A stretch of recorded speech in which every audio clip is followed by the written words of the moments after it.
الرحمن الرحيم وهو الذي أنشأكم من نفس واحدة فمستقر ومستودع قد فصلنا الآيات لقوم يفقهون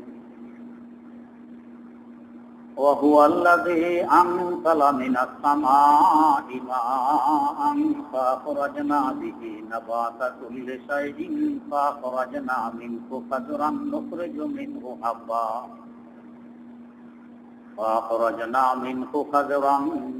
منه حبا متراكبا ومن النخل من طلعها قنوان دانية وجنات من أعناب والزيتون والرمان متشابها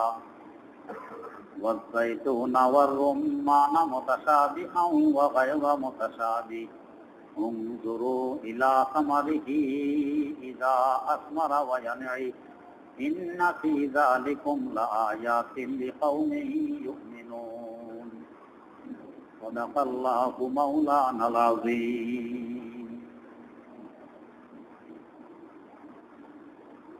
সূরা আনআমের ৯৮ নম্বর আয়াত থেকে তেলাওয়াত করা হয়েছে।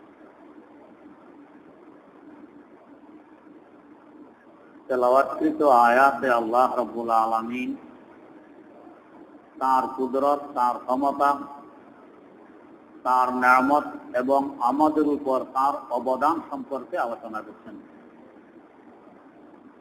পিছনের আয়াতগুলোতেও তার ক্ষমতা এবং নিয়ামত সম্পর্কে আলোচনা ছিল। আল্লাহ রাব্বুল আলামিন বলেন, আল্লাহ পাক তো ওই সত্তা, ওই জাতে পাক যিনি তোমাদেরকে সৃষ্টি করেছেন এক সত্তা থেকে, একজন থেকে। তিনি হযরত সাইয়্যিদিনা আদম আলা নবিয়িনা ওয়া আলাইহিস সালাতু ওয়াস সালাম। এরপর ধাপে ধাপে তোমাদের অবস্থা ছিল, মাঝে মধ্যে অল্প সময় কোথাও অবস্থান করেছ, মাঝে মধ্যে লম্বা সময়। শেষ ধাপে গিয়ে এমন লম্বা সময় অবস্থান করবে যে লম্বা সময়ের আর শেষ হবে না। আল্লাহ রাব্বুল আলামিন তার নিদর্শন সমূহ পরিষ্কারভাবে তোমাদের সামনে তুলে ধরেছেন, যাতে করে তোমাদের মধ্যে যাদের বুঝবুদ্ধি আছে এরা সঠিকভাবে বুঝতে পারে। এ গেল তেলাওয়াতকৃত আয়াতের প্রথম আয়াতের অনুবাদ। এই আয়াত থেকে আমরা প্রথম কথা বুঝতে পারি, আমাদের সৃষ্টিকর্তা আল্লাহ রাব্বুল আলামিন। আমরা এমনি একা একই নিজে নিজে সৃষ্টি হইনি, সৃষ্টি করার কারণে সৃষ্টি হয়েছি, নিজ ইচ্ছায় হইতে পারি। এই প্রশ্ন নিয়েই এক পাদ্রীর সাথে আমাদের মাযহাবের ইমামে আযম ইমাম আবু হানিফা রাহিমাহুল্লাহু তাআলার সাথে তর্ক অনুষ্ঠান হয় এক নাস্তিকের সাথে, যে নাস্তিক আল্লাহ খোদাকে বিশ্বাস করে না। ইমামে আযম আবু হানিফা রাহিমাহুল্লাহু তাআলার সাথে এক নাস্তিকের তর্ক হবে, বহস হবে। হাজার হাজার মানুষ সেখানে উপস্থিত, সকলের কৌতূহল ইমামে আযমের সাথে বহস।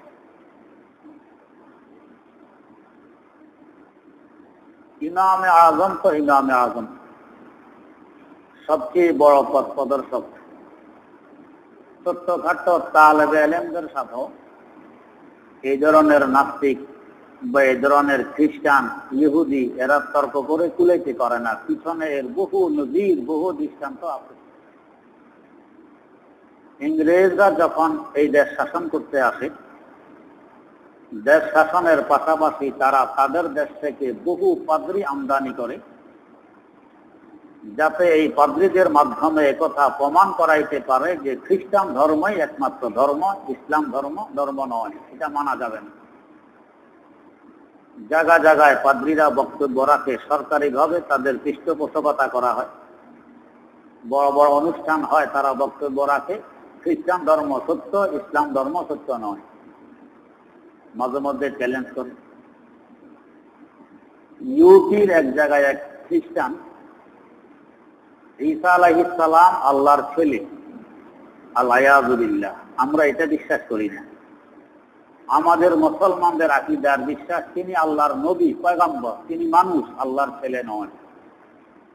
আল্লাহ পাকের কোনো ছেলে নেই। কুল হুয়াল্লাহু আহাদ আল্লাহুস সামাদ লাম ইয়ালিদ ওয়া লাম ইউলাদ। তিনিও কারো ছেলে নন আর কেউ তার ছেলে নেই, এটা আমাদের বিশ্বাস। তো খ্রিস্টান পাদ্রী চ্যালেঞ্জ করলো, ঈসা আলাইহিস সালাম আল্লাহর ছেলে, কোন মুসলমান থাকলে আমার চ্যালেঞ্জ গ্রহণ করতে পারো। এরা চ্যালেঞ্জ করার সময় মাঝে মধ্যে দারুল উলুম দেওবন্দের প্রতিষ্ঠাতা হুজ্জাতুল ইসলাম আল্লামা কাসেম নানুতুবি রাহিমাহুল্লাহু তাআলার কথা বলতেন যে কাসেম নানুতুবি থাকলে ও গ্রহণ করতে পারবে না, ও ছাড়া অন্যরা গ্রহণ করতে পারবে। এই কথা বুঝে যে কাসেম নানুতুবি এমন মহা ব্যক্তিত্বের মালিক যার সাথে তর্ক করে কুলানের মতো এলেম, বিদ্যা, বুদ্ধি আমাদের নেই। এক মজলিসে চ্যালেঞ্জ করলো, একজন তালেবে ইলম শরহে বেকায়া পড়ে, স্কুলের হিসাবে ইন্টারের ছাত্র, এই শরহে বেকায়া পড়ে ইন্টারের ছাত্র, এই তালেবে ইলম উঠে চ্যালেঞ্জ গ্রহণ করলো যে ঈসা আল্লাহর ছেলে নয়। তাহলে আসো মঞ্চে। ছাত্র মঞ্চে আসছে, খ্রিস্টান পাদ্রীর সাথে তার তর্ক, কিন্তু পাদ্রীও ছাত্রকে বুঝাইতে পারে না, ছাত্র পাদ্রীকে বুঝাইতে পারে না। এর মধ্যে এক গ্রাম্য লোক উঠে আসছে স্টেজে। মাঝে মধ্যে কিছু গ্রাম্য লোক এমন থাকে, যদিও মূর্খ বকলম, কিন্তু তাদের বুদ্ধি, তাদের তীক্ষ্ণতা অনেক, কোনো কারণবশত লেখাপড়া করতে পারেনি। তো সে স্টেজে উঠে বলতেছে, হুজুর আপনি তো অনেক বড় আলেম। কারণ ও যে ইন্টারের ছাত্র এটা তো আর সবাই জানেন, দেখতে শুনতে তো আলেমের মতোই দেখা যায়। তো আপনি তো অনেক বড় আলেম, এত বড় আলেমের কথা এই মূর্খ পাদ্রী কি বুঝবে? এর জন্য আমি মূর্খ যথেষ্ট, আপনি একটু চুপ করুন, আমাকে দুটি কথা বলতে বলুন। এখন এই মূর্খ বেকারা মুসলমান খ্রিস্টান পাদ্রীকে জিজ্ঞেস করে, পাদ্রী সাহেব, ঈসা আলাইহিস সালাম আপনার দাবি অনুযায়ী আল্লাহর ছেলে, আল্লাহর ছেলে কি একজন না আরো আছে? একজন। আর নাই তো? কয় না আমি। সত্য কথা? কয় জি। প্রথম প্রশ্নের উত্তর হইল। দ্বিতীয় প্রশ্ন, তো বলুন তো আল্লাহর বয়স কত? তো এটা আবার কি কথা? তো একটা হবে তো বয়স, বয়স কত বলুন? আরে আল্লাহর আবার বয়স আছে, আদিকাল থেকে আছেন, থাকবেন, ছিলেন, ওনার আবার বয়স তো হবে তো কোটি কোটি কোটি কোটি কোটি কোটি কোটি কোটি বছর হবে তো? হ্যাঁ আরো বেশি, সহ আরো বেশি হবে। আচ্ছা, তো দেখেন আমার বয়স মাত্র 30 বছর। এই 30 বছর বয়সে 14 জন জন্ম দিতে ছেলে, সামনে আরো 30 বছরে অন্তত আরো 16 জন জন্ম দেওয়ার আশা, মোট যাতে 30 জন হয়। এটা আমার গৌরব, আমার কৃতিত্ব যে আমি 14 ছেলের জনক, এটা আমার কৃতিত্ব। কারো যদি ছেলে না হয় এটা তার বদনাম। 30 বছরে 14 ছেলে জন্ম দিলাম, আরো 16 জন জন্ম দেওয়ার আশা। আর আল্লাহ কোটি কোটি বছরে মাত্র একজন জন্ম দিচ্ছেন, এর ধ্বজভঙ্গ আল্লাহ তোমাদের হইতে পারে, আমাদের মুসলমানদের হইতে পারে না। ছেলে জন্ম দেয়া হয় দোষ হবে, না হয় গুণ হবে। যদি দোষ হয় আল্লাহ তার দোষ থেকে মুক্ত, তার কোনো ছেলে হবে না। আর যদি গুণ হয় তার প্রত্যেকটি গুণ শেষ সীমা পর্যন্ত। তাহলে ওনার ছেলে হওয়া যদি গুণ হয়, সেই গুণটা শেষ সীমা পর্যন্ত হবে, কোটি কোটি ছেলে হবে তার। একজন ছেলে জন্ম দিয়ে বন্ধ, ধ্বজভঙ্গ খোদা। এই ধ্বজভঙ্গ খোদা মুসলমানদের হইতে পারে না, তোমাদের হইতে পারে। এরকম এক নাস্তিক ইমামে আজম আবু হানিফা রহমতুল্লাহ আলাইহির সাথে তর্ক করল। এর পায় নাই আবু হানিফা কি? আল্লাহু আকবার। ইমামে আজম আবু হানিফা রহমতুল্লাহ আলাইহি তার তীক্ষ্ণতা। আমরা যে নামাজে নিয়ত বাঁধার সময় হাত উঠাই, এই হাত উঠানোর ব্যাপারে হাদিস আছে 3 রকম। এক হাদিস আছে হাত উঠাইতে হবে কাঁধ বরাবর, কাঁধ। আর এক হাদিস আছে হাত উঠাইতে হবে কানের লতি বরাবর, আর এক হাদিস আছে হাত উঠাইতে হবে কানের উপর বরাবর। 3 রকম হাদিস ছিল। যারা আমাদের দেশে আহলে হাদিস নাম রাখে, এদের দাবি আমরা হাদিসের উপরে আমল করি, এই জন্য আমরা আহলে হাদিস। এরা কাঁধ বরাবর হাত উঠায় আর উপরে উঠায় না। এই হিসাবে কাঁধ বরাবর হাত উঠানোর যে হাদিস, এর উপরে তাদের আমল হইল। কানের লতি বরাবর উঠানোর যে হাদিস, এটার উপরে আমল হইল না। কানের উপর পর্যন্ত উঠানোর যে হাদিস, এটার উপরও আমল হইল না। তো 3 হাদিসের মধ্যে 2 হাদিস বাদ দিল, 1 হাদিস মানল। হাদিস বাদ দেনেওয়ালা হইল না হাদিস আমল করনেওয়ালা হইল? বাদ দেনেওয়ালা হইল। হাদিস বাদ দিল, নাম হইল আহলে হাদিস। আর আমাদের ইমাম আজম আবু হানিফা রহমতুল্লাহ আলাইহি বলেন, 3টি হাদিসে আমার নবীর হাদিস, একটিও বাদ দেয়া যাবে না। একটি বাদ দিলে আর একটির কি অপরাধ? ওইটা তো নবীর বাণী। হাত এমন ভাবে তুলবে যাতে হাতের তালু কাঁধ বরাবর থাকে, তাহলে কাঁধ বরাবরের হাদিসের উপরে আমল হবে। বৃদ্ধাঙ্গুলির মাথা কানের লতি বরাবর থাকবে, তাহলে কানের লতি বরাবর হাত উঠানোর হাদিসের উপরে আমল হবে। আর অন্যান্য আঙ্গুলের মাথা কানের উপর বরাবর হবে, যাতে কানের উপর বরাবর পর্যন্ত হাত উঠানোর হাদিসের উপরে আমল হয়। এভাবে হাত তুলবে যাতে 3 হাদিসের উপরে আমল হয়ে যায়, কোনো হাদিসে বাদ না পড়ে। এবার বলুন, আহলে হাদিস আমরা হইলাম না এরা হইল? হাদিসের উপরে আমল তো আমরা করি। ঠিক তেমনি ভাবে আমরা নামাজে হাত বাঁধি কোথায়? নাভির নিচে। যারা আহলে হাদিস নাম রাখে, এরা বাঁধে বুকের মধ্যে। এদের পুরুষেরাও বুকে বাঁধে, নারীরাও বুকে বাঁধে। আর বুকের নিচে হাত বাঁধার কথা হাদিসে আছে, নাভির নিচে হাত বাঁধার কথা হাদিসে আছে। হযরত আলী মুরতাজা রাদিয়াল্লাহু তাআলা আনহু থেকে বর্ণিত, তিনি বলেন, মিনাল ফিতরাতে ওয়াজউল ইয়াদাইনি তাহাতা সুররা। সুররা মানে নাভি, তাহাত মানে নিচে। নাভির নিচে হাত বাঁধা এটা ইসলামের ফিতরতের হুকুম, মৌলিক হুকুম, নাভির নিচে হাত বাঁধা। এখন আহলে হাদিসদের নারী এবং পুরুষ উভয়রাই বুকের নিচে হাত বাঁধে, তো নাভির নিচে হাত বাঁধার হাদিস বাদ পড়ে গেল, এটার উপর আর আমল হইল না। আর আমাদের মাযহাবের ইমামে আজম রহমতুল্লাহ আলাইহি বলেন, বুকের নিচে হাত বাঁধা যেমন আমার নবীর হাদিস, নাভির নিচে হাত বাঁধাও তেমন আমার নবীর হাদিস, একটিকেও বাদ দেওয়া যাবে না। ও উম্মতের পুরুষেরা, তোমরা নাভির নিচে হাত বাঁধার হাদিসের উপরে আমল করো, নাভির নিচে বাঁধো। ও উম্মতের নারীরা, তোমরা বুকের মধ্যে হাত বাঁধার হাদিসের উপরে আমল করো, তোমরা বুকে হাত বাঁধো। উভয় হাদিসের উপর আমল হয়ে গেছে। ঠিক তেমনি ভাবে হাত বাঁধার পরে রাখবো কিভাবে? কি হাতের উপরে হাত রেখে দিব, না মুখ করে ভালো করে ধরবো? কোনটা? হাদিস উভয় রকমের আছে। হাত ধরার হাদিসও আছে, রেখে দেওয়ার হাদিসও আছে।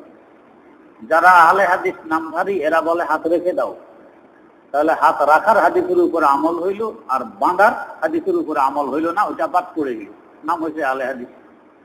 আর আমাদের মাযহাবের ইমামে আজম আবু হানিফা রহমতুল্লাহ আলাইহি বলেন, উভয় হাদিসে আমার নবীর, কোনো হাদিস বাদ দেওয়া যাবে না।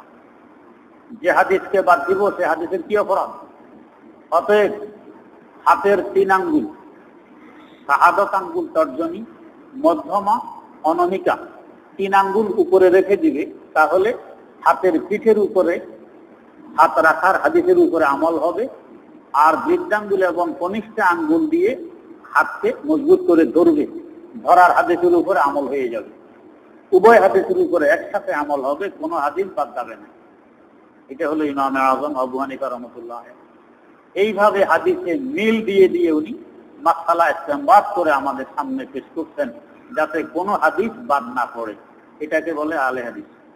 আর যারা বাদ দিতেছে, নাম রাখছে আহলে হাদিস, আসলে হাদিস বাদ দেনেওয়ালা, বাদ দিয়ে দিই। তো ওই ইমামে আজমের সাথে নাস্তিক বহস করতে আসছে, তর্ক করতে আসছে, সাহস তো কম না। ইমামে আজম রহমতুল্লাহ আলাইহি মঞ্চে আসছেন একটু দেরিতে, সব মানুষ অপেক্ষায় আছে, নাস্তিকও আছে। ইমামে আজম আসছেন দেরিতে। আসার পরে নাস্তিক প্রথমেই তর্জন গর্জন, দেখছো তোমাদের ইমামের অবস্থা, নির্দিষ্ট সময় আসেনি, দেরি করে আসছে। এই ধরনের দেরি করার আরেক ঘটনা ইমাম আজম ঘটাইছিলেন। শিয়াদের সাথে তাঁর বহস, শিয়া, তো সেখানেও তিনি মঞ্চে দেরি করে আসছেন। তো যে শিয়ার সাথে তার তর্ক হবে, বহস হবে, শিয়া খুব গরম হয়ে জিজ্ঞেস করে, সময় মতো আসা নাই, দেরি করছো কেন? কারণ কি? দেরি করছিলাম, জুতা পরে নিয়ে গেছিল এক শিয়া। কার জুতা? রাসূলুল্লাহ সাল্লাল্লাহু আলাইহি সাল্লামের জুতা। এটা একটু তাহকিক করতে করতে দেরি হয়েছে। কি বলো, রাসূলের জমানায় কি শিয়া ছিল? মিথ্যা কথা বলতেছে, রাসূলের জমানায় শিয়া ছিল না, মিথ্যা কথা।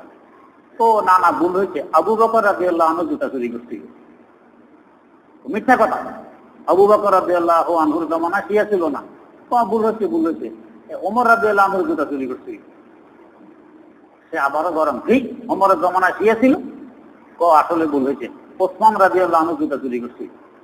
আবারও গরম, ওসমানের জমানায় শিয়া ছিল।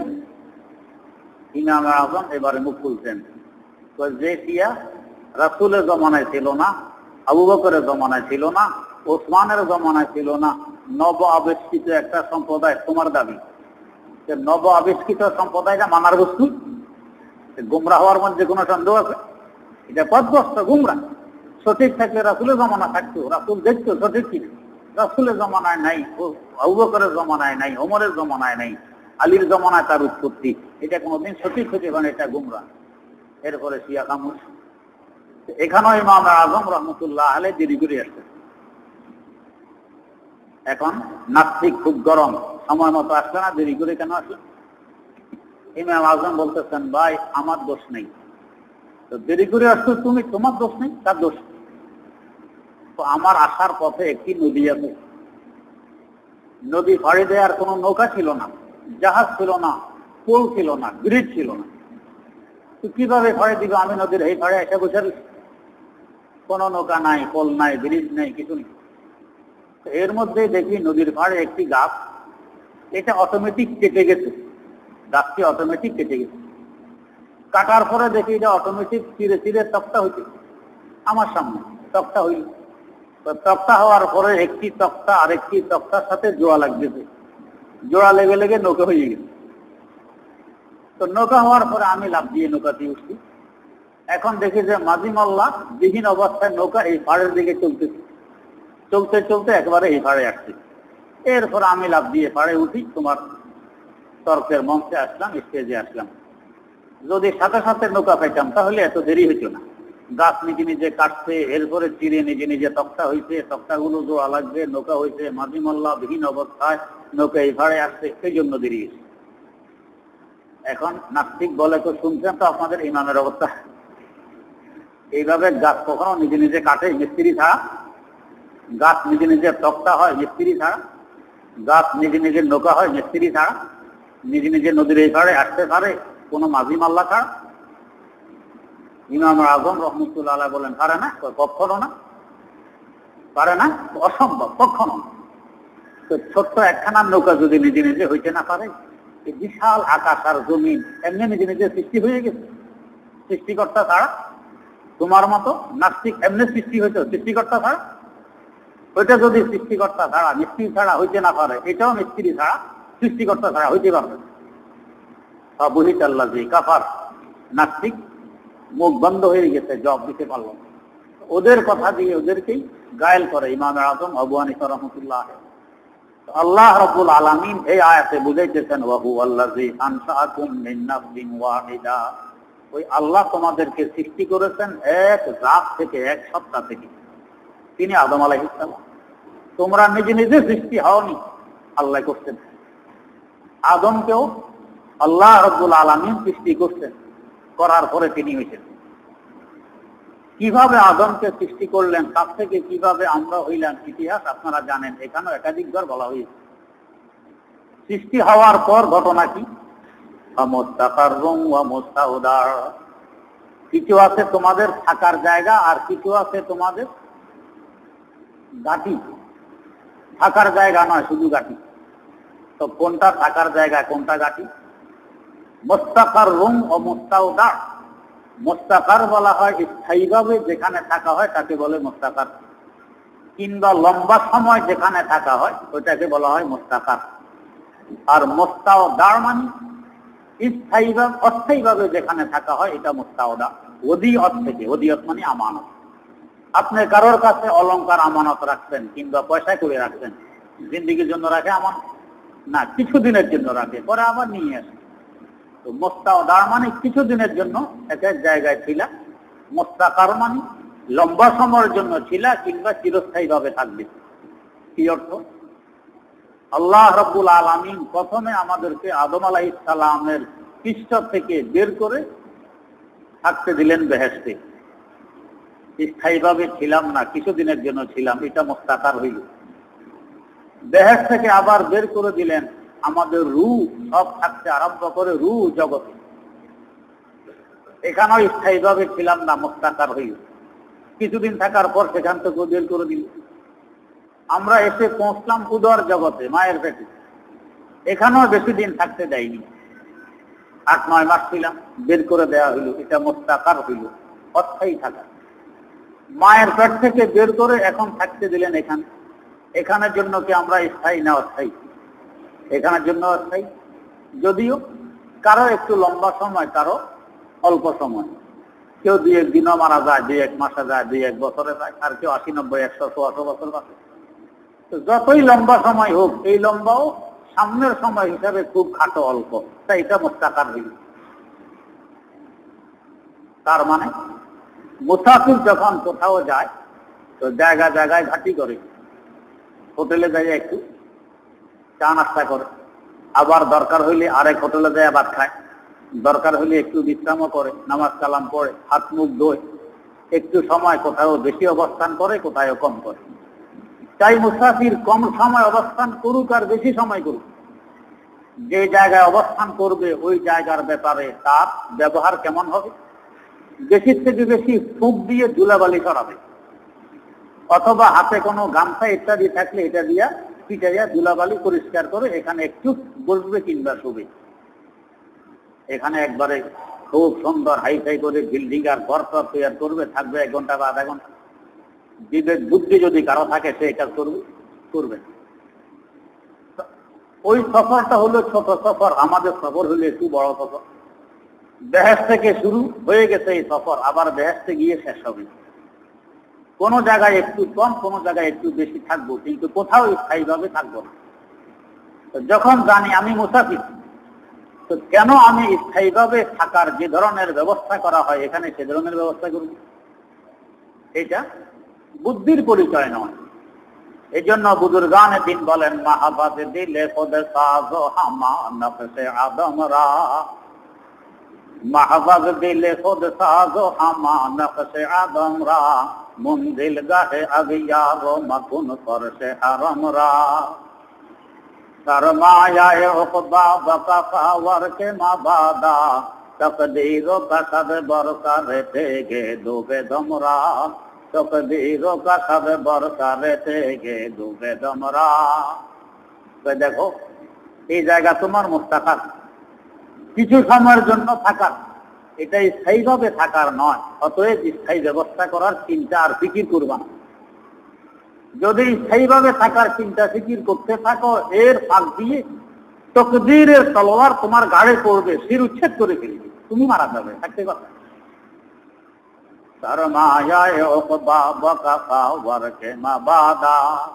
তোমার সামনে মুস্তাওদা আসতেছে, লম্বা সময়ের জন্য থাকবে, ওটার জন্য পুঁজির ব্যবস্থা করো। না হয় তকদীরও কাসাবে বরসা রেতে গে ডুবে দমরা, তকদীরের তলোয়ার তোমার শির উচ্ছেদ করে ফেলবে, তুমি মারা যাবে, শ্বাস নিঃশ্বাস ত্যাগ করবে। তোমার সব মেহনতের ফল, তোমার অর্থ সম্পদ সব এখানে পড়ে থাকবে। বরং সম্পদ যত বেশি হবে যাইতে তত কষ্ট হবে, সম্পদ কম যাইতে কষ্ট নেই।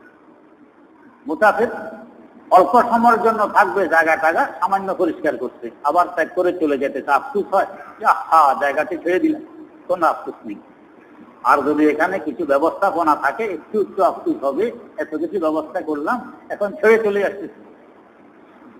যত কম ব্যবস্থা থাকবে আফসুস তত কম হবে, কষ্ট তত কম হবে।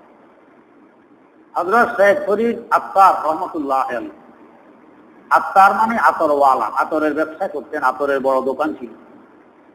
যারা আতরের দোকানে আর হোমিওপ্যাথিক ওষুধের দোকানে গেছেন, দেখছেন কত হাজার হাজার শিশি, তাদের র্যাকের মধ্যে শুধু শিশি আর শিশি। তো শেখ ফরিদউদ্দিন আত্তার রহমতুল্লাহ আলাইহির দোকানে আতরের হাজার হাজার শিশি। এক লোক জীর্ণ শীর্ণ অবস্থা তার দোকানের সামনে দাঁড়িয়ে চোখ ঘুরাই ঘুরাইয়ে দোকান পরিদর্শন করতেছে, দেখতেছে। উনি একটু গরম করে বললেন, এই মিয়া কি দেখো? কয় না অন্য কিছু দেখি না। কি দেখো? কই দেখি যার রূপ এত শিশির ভিতরে ঢুকছে, সে রূপ বের হবে কিভাবে? যার রূপ এত শিশির ভিতরে ঢুকেছে তার রূপ বের হবে কিভাবে, এটা দেখতেছি। উনি গরম করে জবাব দিলেন, তোমার রূহ যেভাবে বের হবে ওর রূহ এভাবে বের হবে। এই কথা শোনার পর ওই জন্য শীর্ণ নব আগন্তুক লোকটি চাদর মোড়া দিয়ে তার দোকানের সামনে লম্বা হয়ে শুয়ে গেছে, কেবলার দিকে ফিরে। উনি মনে করছেন তো শুয়ে আছে, কিন্তু শুইছে যে শুইছে লোক আর ওঠে না। ফিরে ওঠে না, কে ওঠে না। একটু পরে উনি এসে না দিয়ে দেখে লোকটি তো ঠান্ডা হয়ে গেছে, মারা গেছে। এখানে দেখাই দিল, আমার রূহ এত সহজে বের হবে, তোমার রূহ এত সহজে বের হবে না। তুমি অনেক সম্পদের মালিক। ধাক্কা লাগলো অন্তরে। হাতে এক লাঠি নিয়ে পিটাইয়ে সব আতরের শিশি ভেঙে চুরমার করে দিয়ে বেরিয়ে পড়ছেন যে আমার এর তো দরকার নাই, আমি এই জন্য দুনিয়াতে আসিনি। আল্লাহু আকবার। শেষ পর্যন্ত এই মকামে পৌঁছলেন যার শানে আরিফ বিল্লাহ আল্লামা রুমি রহমতুল্লাহ আলাইহি বলে গেছেন, হাফতে শহরে এসরাত তারদীপ মা আনুজাম দর হমে একটু চাহে, মা আনুজাম দর হমে একটু চাহে। আল্লাহ রাব্বুল আলামিনের ইশক ও মহব্বতের সাক্ষী শহর আছে। তো আমি জালালউদ্দিন রুমি এখনো এক শহরের ছোট্ট একটি গলির ভিতরে আছি। 7 শহর আমার সামনে। আর মানুষ আমাকে বলে আরিফ বিল্লাহ। আমার কিতাব মুস্তফিকে বলে ইশকের খনি, মহব্বত আর প্রেম প্রীতি ভালোবাসার ভান্ডার। আর হযরত আত্মা হাফতে শহরে এসরাত তারদীপ, তিনি ইশকের 7 শহর অতিক্রম করে আল্লাহ পর্যন্ত পৌঁছে গেছেন। তো এক সময় তো আতরের ব্যবসায়ী দমক দিয়া বলেন ওই জিন্নে শীর্ণ লোকটিকে, তোর রূহ যেভাবে বের হবে আমার রূহ ওইভাবে বের হবে। আর এক সময় 7 শহর অতিক্রম করে আল্লাহ পর্যন্ত পৌঁছতেন। কোথায় পৌঁছে গেছেন? তো আল্লাহ রাব্বুল আলামিন বলতেছেন, দেখো তোমাদেরকে আমি 1 সপ্তাহ থেকে সৃষ্টি করে জায়গায় জায়গায় আমানত, অল্প সময়ের জন্য। কিছুদিন বেহেশতে, কিছুদিন রূহ জগতে, কিছুদিন বাপের পৃষ্ঠে, মিনবাইনি সুলবি ওয়াত তারায়ে, বাপের পৃষ্ঠ থেকে কিছুদিন মায়ের উদরে, এরপরে কিছুদিন এই বিশ্ব জগতে। এগুলো সব অস্থায়ী, এগুলো সব অস্থায়ী, সামান্য কয়েকদিনের জন্য এখানে থাকবে। ও মুস্তাউদা, এর সামনে ঘাটি যত দিন যায় বড় আসতেছে। বাপের পৃষ্ঠে অল্প সময়, মায়ের উদরে আরো বেশি সময়, দুনিয়াতে আরো বেশি সময়, কবরে আরো বেশি সময়। এরপরে হাসর মাঠে 50,000 বছর, এরপরে গেলে আর শেষ নেই। মানব ইতিহাসের সার সংক্ষেপ শুনাই দিলেন, যেখান থেকে শুরু সেখানে গিয়ে শেষ।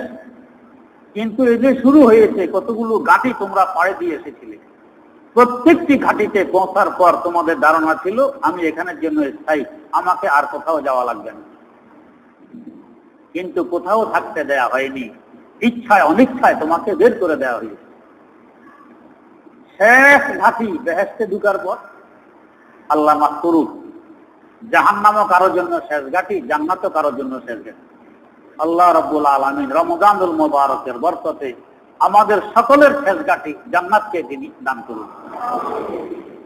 শেষ ঘাটি জান্নাতে পৌঁছার পর মালিকের পক্ষ থেকে হুকুম আসবে, ও বান্দারা খালিদিনা ফিহা আবাদা, তোমার সফরের সমাপ্তি ঘটে গেছে, সফর শেষ, আর কোথাও যাওয়া লাগবে না, এটা তোমার শেষ ঘাটি। অস্থায়ী ঘাটি সব শেষ, সফর শেষ। ওয়া মুস্তাকাররুন ওয়া মুস্তাউদার قد فصلنا الآيات لقوم يفقهون। তো আমি এই নিদর্শনগুলো সব তোমাদের সামনে পরিষ্কার ভাবে তুলে ধরছি কেন? যাতে যাদের বুঝবুদ্ধি আছে তারা বুঝে, যাদের বুঝবুদ্ধি নেই তারা যাদের বুঝবুদ্ধি আছে তাদের কথা মানে। এটাকে বলে তাকলীদ। বুঝবুদ্ধিও নেই মানেও না, এটা গুমরাহ হওয়া ছাড়া কোনো গতি নেই। যার চোখ নেই তার দায়িত্ব চোখওয়ালার পিছনে পিছনে চলা, যার চোখ আছে তার দায়িত্ব চোখ ব্যবহার করে গন্তব্যে পৌঁছা, যাদের চোখ নেই তাদেরকেও রাস্তা দেখাই গন্তব্যে পৌঁছানো। এখন চোখ নেই তারপরেও কই যার চোখ আছে তো মানব না তার কথা, আমি আমার হিসাবে চলব। এই লোক মোচড় খাবে, গর্তে পড়বে, কাঁটায় পড়বে, পাথরে পড়বে, দাঁত ভাঙবে, হাত ভাঙবে, এক সময় জীবন হারাবে। আর যদি যার চোখ আছে তার পিছনে পিছনে তাকে ধরে ধরে হাঁটে, চোখওয়ালা গন্তব্যে পৌঁছবে, কেউ গন্তব্যে পৌঁছবে। আল্লাহ পাক বলতেছেন লিকাউমি ইয়াফকাহুন, যাদের বুদ্ধি আছে তারা তো বুঝবে, যাদের নেই তারা যারা বুঝবে তাদের বুঝ অনুযায়ী চলবে। তাহলে তোমরা তোমাদের আসল ঘাঁটি বেহেশতে পৌঁছতে পারবে, না হয় বেহেশতে পৌঁছা ভাগ্যে জুটবে না। আল্লাহ রাব্বুল আলামিন আমাদেরকে সহি বুঝে সকলকে অনন্ত অসীম শান্তির জায়গা বেহেশতে পৌঁছা তৌফিক দান করুন।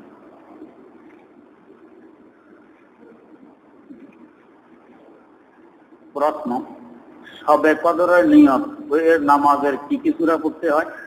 শবে কদরের কোনো নিয়ত নেই, নির্দিষ্ট কোনো নামাজ নেই। আপনার যা ইচ্ছা, যত রাকাত ইচ্ছা করতে পারেন, যে সূরা দিয়ে ইচ্ছা করতে পারেন, যে কোনো ইবাদত ইচ্ছা করতে পারেন, নির্দিষ্ট কোনো নামাজ নেই। ভাই সকলের আপ্যায়নের ব্যবস্থা আছে ইনশাআল্লাহ, ইফতারের ব্যবস্থা আছে, আমাদের বিচলিত হওয়ার প্রয়োজন নেই। ইফতারের ব্যবস্থা এখানে হবে আজকে ইনশাআল্লাহ। সকলের দাওয়াত, মা বোনদেরও দাওয়াত। প্রশ্ন, বন্ধককৃত সোনা বা রূপোর উপর যাকাত দিতে হবে কি? না, বন্ধককৃত সোনার উপর যাকাত দিতে হবে না। প্রশ্ন, ফজরের আযানের পরে নামাজের আগে বা নামাজের পরে উমরি কাজা নামাজ পড়া যাবে কি না? জি যাবে। প্রশ্ন, আদম আলাইহিস সালাম থেকে বর্তমানে 1433 হিজরি পর্যন্ত পৃথিবীতে মানুষ বসতি কত হাজার বছর অতিক্রান্ত হয়েছে? 7,500 বছরের মতো। প্রশ্ন, মোবাইলে কোরআন পড়তে হলে কি ওযু লাগবে? মোবাইলে কোরআন শরীফ পড়লে ওই একই সওয়াব পাওয়া যাবে? দেখে দেখে যদি পড়ি তো কাগজে লেখা কোরআন শরীফ পড়লে যে সওয়াব পাওয়া যাবে, মোবাইলে কোরআন শরীফ পড়লে সেই সওয়াবই পাওয়া যাবে। কাগজের লেখা কোরআন শরীফ ধরতে হলে ওযু লাগবে, ওযু ছাড়া ধরা যাবে না। আর মোবাইলের কোরআন শরীফ যেহেতু ভিতরে, লেখাটা উপরে থাকে না, এই জন্য মোবাইল ধরা যাবে।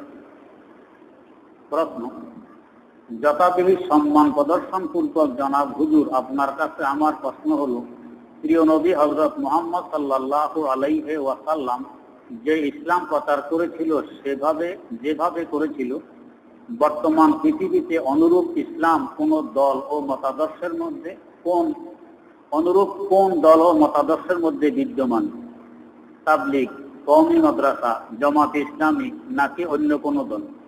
এককভাবে কোনো দলকে বলা যাবে না যে এটাই ইসলাম, বাকিগুলো ইসলাম বহির্ভূত, একথা সঠিক নয়। সকলে মিললে তখন যা ইসলাম পূর্ণতা লাভ করে। তালিম, এটা কওমি মাদ্রাসায়, তাবলীগি জামাতে, জিহাদ মুজাহিদিনদের কাছে, আত্মশুদ্ধি হক্কানি পীরদের কাছে, সব একত্রিত করলে ইসলাম পূর্ণাঙ্গ লাভ করে। এখন কেউ যদি বলে আমি আত্মশুদ্ধির ব্যবস্থা করে আমি পীর, আমার তাই আসল ইসলাম, বাকিগুলো বাদ, এটা ভুল, এটা ভ্রান্ত। কেউ যদি বলে আমি কওমি মাদ্রাসায় পড়াই, আমার কাছে কোরআন হাদিসের ইলম আছে, বাকি সব ভুল, দরকার নেই, এটাও ভ্রান্ত। কেউ যদি বলে আমি শুধু তাবলীগ করি, মাদ্রাসা লাগবে না, আত্মশুদ্ধি লাগবে না, জিহাদ লাগবে না, এটাও ভ্রান্ত হবে। কেউ যদি বলে আমি জিহাদের ময়দানে জিহাদ করি, তাবলীগেরও দরকার নেই, মাদ্রাসারও দরকার নেই, হক্কানি পীরি মুরিদি দরকার নেই, এটাও ভ্রান্ত, সবগুলো দরকার আছে। প্রশ্ন, আবুল আলা মওদুদীকে মাওলানা বলা ঠিক হবে কিনা? কেউ কেউ বলে। মাওলানা আমিনুল ইসলাম রহমতুল্লাহ আলাই লালবাগ শাহী মসজিদে কত বছর প্রতীক ছিলেন? আমার জানা নেই। প্রশ্ন, মাওলানা শামসুল হক ফরিদপুরের রহমতুল্লাহ আলাই কি লালবাগ শাহী মসজিদের প্রতীক ছিলেন? জি না, উনি লালবাগ মাদ্রাসার প্রিন্সিপাল ছিলেন। প্রশ্ন, এক বুড়ি এবং এক তলা কি সমান? জি সমান। প্রশ্ন, বাইতুল মুকাররম মসজিদের তৃতীয় খতিব মুফতি সৈয়দ মোহাম্মদ আমিমুল এহসান সাহেব কি কওমি আলেম ছিলেন? জি না, তিনি কলিকাতা আলিয়ায় পড়তেন, সেখানে শিক্ষক ছিলেন, পরে ঢাকা আলিয়ার শিক্ষক ছিলেন, বাকি বড় আলেম ছিলেন। তখন তার সময়ের আলিয়া মাদ্রাসার সিলেবাস এবং কওমি মাদ্রাসার সিলেবাস এক ছিল, বর্তমানে বেশ কম। প্রশ্ন, বেদাতীদের ইমামতিতে নামাজ পড়ার বিধান কি? যেমন আটরশি, আহলে হাদিস ইত্যাদি বেদাতীদের ইমামতিতে নামাজ পড়ব নাকি একা নামাজ পড়ব। বেদাতীদের মধ্যে অনেক সম্প্রদায় আছে, অনেক দল আছে। কেউ কেউ শুধু বেদাতি মুশরিক নয়, আর কেউ বেদাতের পাশাপাশি মুশরিক। যদি জানতে পারি তার আকীদা শিরকি আকীদা, যেমন মাজারওয়ালার কাছে কিছু চাওয়াকে বৈধ মনে করে, আল্লাহ রাসূলকে আলিমুল গায়ব মনে করে, আল্লাহ রাসূলকে হাজার নাজির মনে করে, আল্লাহ রাসূল পীর আউলিয়াদেরকে সর্বক্ষমতার মালিক মনে করে, আল্লাহ ছাড়া পীর আউলিয়ারা বা নবীরা যা ইচ্ছা তাই করতে পারে এরকম মনে করে। এরা মুশরিক, এদের পিছনে নামাজ হবে না। আর এই ধরনের শিরকি আকীদা না থাকলে একা একই পড়ার তুলনায় বেদাতি হলো তার পিছনে করলে সব বেশি পাওয়া যাবে। প্রশ্ন, সম্রাট আলমগীর রহমতুল্লাহ আলাইহি কার কাছ থেকে পীর মুরশিদের খেলাফত পেয়েছিলেন? হযরত শেখ আহমদ সরহিন্দি রহমতুল্লাহ আলাইহি। ওনার পরে ওনার প্রতিনিধি ছিলেন ওনার ছেলে খাজা মাসুম বিল্লাহ। খাজা মাসুম বিল্লাহ রহমতুল্লাহ আলাইহির খলিফা ছিলেন আলমগীর রহমতুল্লাহ। প্রশ্ন, কামাল উদ্দিন জাফর কি আহলে সুন্নাত ওয়াল জামাতের অনুসারী নাকি তার আকীদা সমস্যা আছে? তিনি আহলে সুন্নাত ওয়াল জামাতের আকীদার অনুসারী নন, অন্য আকীদা পোষণ করেন। যেমন আহলে সুন্নাত ওয়াল জামাতের আকীদা জুমার খুতবা আরবিতে দিতে হবে। খুতবা শুধু বক্তব্যের নাম নয়, ওয়াজের নাম নয়। খুতবাকে কোরআনে বলা হয়েছে জিকির, ফাসরাউ ইলা যিকরিল্লাহ। খুতবার দিকে দৌড়ো, খুতবা হলো জিকির, জিকির মানে ইবাদত। কিন্তু এই ইবাদতটা আল্লাহ রাসূল থেকে নিয়ে এই পর্যন্ত আরবিতে চলে আসতেছে। যেমন আমরা নামাজটা পুরা কিভাবে করি, আরবিতে না বাংলায়? পুরা নামাজ বাংলা, আল্লাহু আকবার দিয়ে শুরু করি, আসসালামু আলাইকুম ওয়া রাহমাতুল্লাহ দিয়ে শেষ করি। এর ভিতরে যত আছে সব তো আরবি। ইবাদত আরবিতে করি, খুতবাটাও আরবিতে হইতে হয়। এর উপরে ১,৫০০ বছর থেকে মুসলমানরা আমল করে আসতেছে। কামাল উদ্দিন জাফরি সাহেব খুতবা বাংলায় বলেন, উনি এটাকে ইবাদত মানেন না, উনি বলেন এটা হলো ভাষণ। তো ভাষণ বাংলায় দিতেছে, আর আগের যুগে ভাষণ হইতো মাটিতে। প্রশ্ন, তিনি একবার এশার নামাজ পড়ানোর পর বলে আপনারা সম্মিলিতভাবে দোয়া করবেন কিনা। এরপর তিনি বলেন আপনারা দোয়া করবেন না, বরং একা একই করবেন। আমি প্রথমে করতাম, এখন ছেড়ে দিয়েছি। যদি সঠিক মতামত জানাবেন। একসাথে দোয়া করার কথাও হাদিসে আছে, একা একই করার কথাও আছে। আপনার মনে চাইলে একা একই করবেন, মনে চাইলে একসাথে করবেন, কোনোটি জরুরি নয়। একসাথে করাকে আবশ্যক আর জরুরি যদি মনে করেন তাহলে এটা বেদাত হবে, তখন একসাথে করা যাবে না। প্রশ্ন, তিনি বলেন বেতের নামাজ দুইভাবে পড়া যায়, একটা হলো আমরা যেমন পড়ি, আর একটা হলো ২ রাকাত, এরপর ১ রাকাত, এবং হাত দিয়ে কুনুত পড়া লাগবে না। তার এই কথাগুলো সঠিক নয়। প্রশ্ন, আমার জন্য দোয়া করবেন যাতে আমি একটু ভালো চাকরি পাই, আল্লাহ পাক হালাল রুজির ব্যবস্থা করে দেন। প্রশ্ন, একজন আলেম সাহেব বলেছেন পাগড়ি আসল সুন্নত আর টুপি হলো ফরা, অর্থাৎ নিচে টুপি পরা যেতে পারে, পাগড়িতে তৈল যাতে না লাগে। এ কথার বাস্তবতা কতটুকু হাওয়ালা সহ বিস্তারিত জানালে খুশি হব। এ কথার বাস্তবতা মোটেও নেই। আমাদের যে বাংলায় বিশ্বকোষ আছে, এই বাংলায় বিশ্বকোষের মধ্যে পাগড়ির হাদিসটির অপব্যাখ্যা দেয়া আছে। আল্লাহ রাসূল সাল্লাল্লাহু আলাইহি ওয়াসাল্লাম বলছেন আল ফারকু বাইনানা ওয়া বাইনাল মুশরিকিন আল ইমামাতু তাহাতাল কালামকুয়া, অথবা আল আমাইমু তাহাতাল কালা আল কালামেতু তাহাতাল আমাইম। মুশরিক আর মুসলমানদের মধ্যে ব্যস্তম হইল মুশরিকরা টুপি ছাড়া এমনি পাগড়ি মাথায় দেয়, যেমন শিখ, এদের পাগড়ির নিচে টুপি থাকে না, শুধু পাগড়ি। আর মুসলমানরা পাগড়ি দিবে টুপির উপরে। এটা হলো হাদিসের মূল অর্থ। আর আমাদের বাংলা বিশ্বকোষে লেখা আছে কি, তো টুপি তখন মাথায় দিবে যখন পাগড়ি দিবে, পাগড়ি মাথায় না দিলে টুপি দিবে না, খালি মাথায় আসবে। উল্টা ব্যাখ্যা দিয়েছে। ওই ব্যাখ্যাকে হয়তো সামনে রেখে কেউ প্রশ্ন করছেন যে পাগড়িতে যাতে তেল না লাগে এই জন্য টুপি দিবে, এই কথা সঠিক নয়। তো টুপিও তো একটা কাপড়, এটার মধ্যে তো তেল লাগবে, তাহলে টুপিতে যাতে তেল না লাগে এর নিচে টুপি আরেকটা দিবে। এরপরে প্রশ্ন, ওইটা যাতে তেল না লাগে এর নিচে আরেকটা দিবে, তো টুপির গোজা মাথায় নিয়ে আসবে। এগুলো গলত কথাবার্তা। প্রশ্ন, আলেমের মুখে শুনেছি বাবরি চুল আসল সুন্নত। নবী করিম সাল্লাল্লাহু আলাইহি ওয়াসাল্লাম ও আকসার সাহাবী চুল ছিল বাবরি চুল, আর কয়েকজন সাহাবী যাদের চুল ছোট ছিল তিনারা উযরের কারণে বাবরি চুল রাখতে পারেননি। এ কথাটি কতটুকু গ্রহণযোগ্য? হুজুর সাল্লাল্লাহু আলাইহি ওয়াসাল্লামের বাবরি চুল ছিল, এটা ঠিক কথা, কিন্তু বাবরি চুল রাখা সুন্নতে হুদার অন্তর্ভুক্ত নয়, এটা সওয়াবের সুন্নত নয়, এটা হুজুরের অভ্যাসগত সুন্নত। আর অভ্যাসগত সুন্নতগুলো এবং সওয়াবের সুন্নতগুলো এক নয়, দুই সওয়াবের মধ্যে আকাশ পাতাল তফাৎ। এই জন্য সুন্নতের সওয়াবের সাথে দাবি তোলার অভ্যাসগত সুন্নতকে তুলনা করা ঠিক হবে না। অতএব এটা যদি কেউ না রাখে এটা দোষণীয় নয়। প্রশ্ন, তাকবীরে নামাজ পড়লে 70 গুণ সওয়াব বেশি হয়, এই কথাটি বাস্তবে কতটুকু সত্য? না, এই কথাটি সত্য নয়।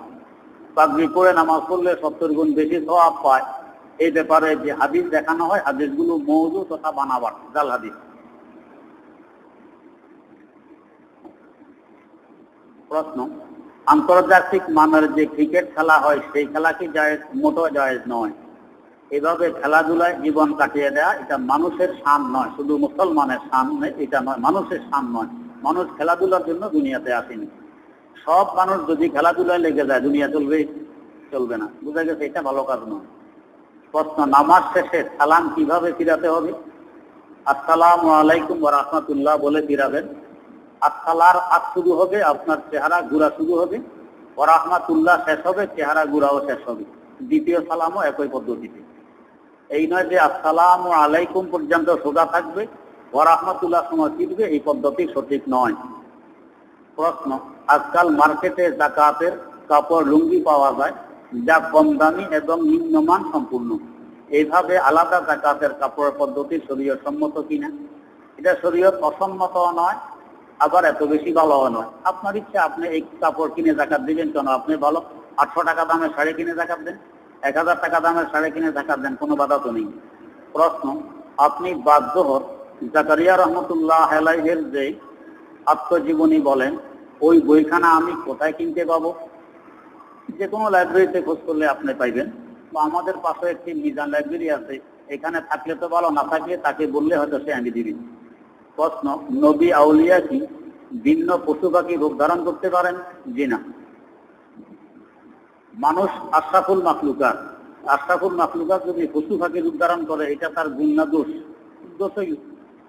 পশু পাখির মধ্যে, পশুর মধ্যে কুকুরও আছে, বিড়ালও আছে, শুয়োরও আছে। একজন আউলিয়া নবী কুকুর, শুয়োর, বিড়ালের সুরত জন্য আল্লাহ মাফ করুক, এটা কি ভালো কথা হইল? ভালো কথা নয়। প্রশ্ন, 3 তলা বিশিষ্ট কোনো মসজিদ নিচ তলায় 10 দিনে 1 খতম, দ্বিতীয় তলায় পুরো রমজানে 1 খতম, তৃতীয় তলায় সূরা তারাবি হলে এরূপ পদ্ধতি শরীয়তে জায়েজ আছে কি? মাকরুহ হবে। প্রশ্ন, সাধারণত পায়ের বিদ্যাঙ্গুলের নখের ভিতরে কোনায় ময়লা জমে থাকে, সবসময় এটা সাধারণভাবে বের করা বা পরিষ্কার করাও যায় না। প্রশ্ন হলো, পায়ের বিদ্যাঙ্গুলের নখের ভিতরে কোনো ময়লা থাকা অবস্থা ওযু করলে ওযু সহি হবে কিনা? ময়লা যদি মাটি জাতীয় হয় তাহলে ওযু সহি হবে, রং জাতীয় হলে সহি হবে না। প্রশ্ন, নির্দিষ্ট একটা মাযহাব মানা কি আমাদের জন্য খুব জরুরি, নাকি আমরা নিজেদেরকে শুধু মুসলমান বলতে পারি? এই বিষয়ে কোরআন ও হাদিসের আলোকে আমি আপনার কাছ থেকে বিস্তারিত জানতে চাই। নির্দিষ্ট মাযহাব মানা খুবই জরুরি, শুধু মুসলমান বললে হবে না, কোনো মাযহাব মানা জরুরি হবে। মাযহাব মানা যদি জরুরি না হয় তাহলে শুধু আপনি বলেন আমি হাদিস মানি, আপনি কি হাদিস সব জানেন? কিন্তু যারা মাযহাবের ইমাম, এদের সামনে লক্ষ লক্ষ হাদিস ছিল, এরা সব হাদিস সামনে রেখেই মাসালা মাসাইল সামনে তুলে ধরছেন। আমাদের সামনে এত হাদিস নেই, আমরা মাসালা এভাবে তুলে ধরতে পারবো না। আমি ডিগ্রিতে লেখাপড়া করি, পাশাপাশি একটা কম্পিউটার ফার্মে কাজ করি। আমি ফুল হাতা শার্ট ও নর্মাল প্যান্ট করি সুন্নতের নিয়মে। আবার আমি কখনো দাড়ি কাটিনি এবং মাথায় সবসময় টুপি রাখি এবং 5 ওয়াক্ত নামাজ আদায় করার চেষ্টা করি, তবে জামাতের সহিত আদায় করা সম্ভব হয় না। এখন আমার প্রশ্ন হচ্ছে, এভাবে নামাজ আদায় করলে হবে নাকি সবসময় পাঞ্জাবি বা জুব্বা পরে নামাজ আদায় করতে হবে? আপনি যে শার্ট এবং নর্মাল প্যান্ট করেন সুন্নত তরিকা অনুযায়ী, আপনার এই কথাটি ভুল। প্যান্ট যতই নর্মাল হোক আর শার্ট যতই নর্মাল হোক, এটা সুন্নত তরিকা নয়। আল্লাহ রাসূল কখনো প্যান্ট শার্ট পরিধান করেননি, এটা খ্রিস্টানদের তরিকা, এটা সুন্নত তরিকা নয়। আমি আল্লাহর দরবারে দাঁড়াইছি নামাজ পড়ার জন্য, আমার পুরা মঞ্জর, আমার পুরা বিশ্ব আল্লাহ রাব্বুল আলামিনের দরবারে উপস্থিত হইতেছে, ফেরেশতারা পেশ করতেছেন। তো আমার সুরত নামাজরত অবস্থায় উঠবে খ্রিস্টানদের সুরত অবস্থা, এটা মুসলমানের শান নয়। নবীর যে সুরত ছিল এই সুরতে আমার নামাজ আল্লাহর দরবারে পৌঁছবে, এটা মুসলমানের শান। প্রশ্ন, যারা নামাজ পড়ার সময় বুকের মধ্যে হাত বাঁধে, যারা শিয়া, তাদের পিছনে সুন্নিদের নামাজ পড়লে হবে কিনা? আমি আপনার কাছ থেকে জানতে চাই। বুকে হাত শুধু শিয়ারা বাঁধে না, আহলে হাদিসরাও বুকে হাত বাঁধে। শিয়াদের পিছনে, শিয়াদেরও অনেক রকম ফেরকা আছে, কিছু কিছু ফেরকা আছে কাফের, এদের পিছনে আমাদের নামাজ হবে না। যারা কাফের নয় তাদের পিছনে হবে, এটা বের করাও কঠিন। প্রশ্ন, আল্লাহকে পাওয়ার জন্য রাতে আমি ঘুমাই না, সারা রাতে আল্লাহর ইবাদত করি যাতে আল্লাহ পাক আমাকে ক্ষমা করেন, দয়া করবেন, রহমত করবেন, কিন্তু হুজুর রাতে আমার খুব ভয় লাগে, এই ভয় কিভাবে কি করব? সারা রাত না ঘুমানো এটা সুন্নত তরিকা নয়। আল্লাহ রাসূল রাতে ঘুমাইছেন, ইবাদত করছেন, আপনিও ঘুমাবেন, ইবাদত করবেন। আল্লাহ পাক রাত সৃষ্টি করেছেন ইবাদতের জন্য, ঘুমের জন্য, শুধু ইবাদতের জন্য নয়। প্রশ্ন, টেলিভিশনে একজন ইমাম বললেন যে নামাজের মধ্যে রুকু এবং সিজদার সময় নাকি দোয়া করলে সে দোয়া কবুল হয়। এই সত্য কথা, দোয়া কবুল হয়, তবে দোয়াগুলো নফল নামাজে করা চাই। প্রশ্ন, ঘরে যদি টেলিভিশন থাকে তবে কি রহমতের ফেরেশতারা প্রবেশ করতে পারে? টেলিভিশন চলা অবস্থায় যখন ছবি আর নাচ গান হয় তখন রহমতের ফেরেশতা আসবে না। প্রশ্ন, ফেতরার টাকা কি মসজিদে দান করা যাবে? জিনা দান করা যাবে না, লিল্লাহ বর্ণিকে দান করা যাবে। প্রশ্ন, তারাবি সহ কিছু নামাজের সময় দেখা যায় কিছু মুসল্লি মসজিদের বারান্দায় বসে মূল মসজিদ খালি থাকা সত্ত্বেও তারা সামনে খালি দেখে বেয়াদবদের মতো নামাজের নিয়ত করে ফেলে এবং প্রতিদিনই তাই হচ্ছে, এভাবে কি নামাজ হবে? মসজিদের বারান্দার অংশের ভিতরে হলে নামাজ তো হবে, তবে মাকরুহ হবে। প্রশ্ন, খাবার টেবিলে খাবার খাওয়া কি গুনাহ হবে? গুনাহ নয়, তবে অনুচিত। প্রশ্ন, আমি শুনেছি তারাবির নামাজের সময় যে তেলাওয়াত হয় তা খুব দ্রুত করলে নাকি নামাজ হবে না, এই বিধানটা বুঝে দিলে উপকৃত হবে। যদি এত দ্রুত হয় যে অর্থ বিগড়ে যায় তাহলে নামাজ হবে না, আর যদি অর্থ না বিগড়ে তাহলে নামাজ হবে। কয়েকটি প্রশ্ন রয়ে গেছে, আল্লাহ পাক তৌফিক দিলে আগামী মজলিসে উত্তর দেবে ইনশাআল্লাহ। আজকে এক দুইটি জরুরি কথা বলছি। জরুরি কথা হলো, রমজান মাসে আমরা